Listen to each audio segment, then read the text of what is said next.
you have a direct competitor who is really strong in that domain, okay, then how can you compete with him if you are getting into the same space? So when we are understanding market, what a kind of competition that we have. If we see the competition, there are direct competitors, indirect competitors, alternative competitors, adjacent competitors, substitute competitors, and future competitors. Okay, when you are entering into a market with your product vision, look into who are all serving over there and exactly into the domain and product that you thinking of building. It is part of secondary research where you have to understand this dimension.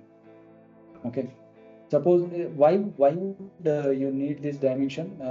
Once you find a direct competitor, if I take an example, there is something called as cred, and also there is something called as Jupiter, right? So they both are like a kind of competitors, right?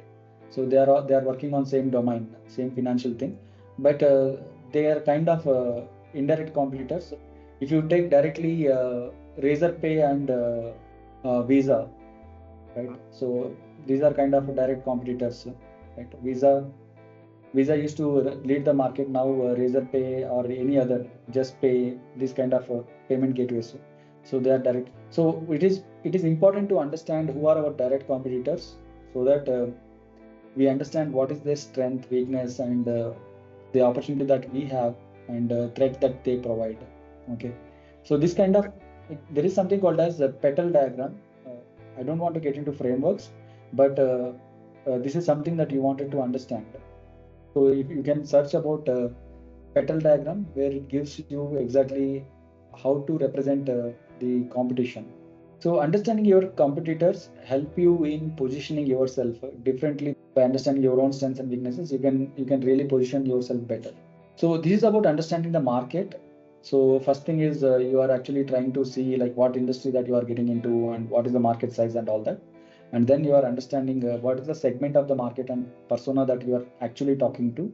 And the third one is understanding the dimension of competition. So sometimes I have example like if you have a direct competitor who is really strong in that domain, okay, then how can you compete with him if you are getting in? Let's take an example of Zerodha. Okay, before Zerodha, were there not any companies who are actually buying and selling? How did Zerodha face the competition, or what kind of opportunities it took? So would you like to reflect on that? Yeah. Okay. Previously there were this trading platforms. So most of the customers a pain point was they used to trade on the platform, but they will feel that hefty, that fees itself is hefty. That fees is eating their profits like that. So that is the point Zerodha targeted. So when suppose I have an idea, like when you are not able to compete with any competitor directly, okay. Yeah. So with the same features, so you have to take an adjacent path. Okay, you can get started with adjacent competition, where you get started with education part, like try to help them understand what is it happening over there. Try to get new customers, understand what is it, and then when you gain their trust, then slowly get into competition space, expand it, and then get into competition space.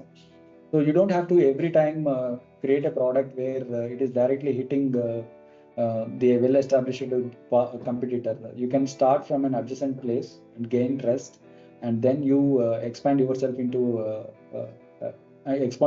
give a direct competition. If you look at Rapido's story, until 3 years ago or 2 years ago, Rapido was only bike riding facility. And slowly they got into auto, and Rapido started from adjacent competitor to Ola, and now it is an direct competitor.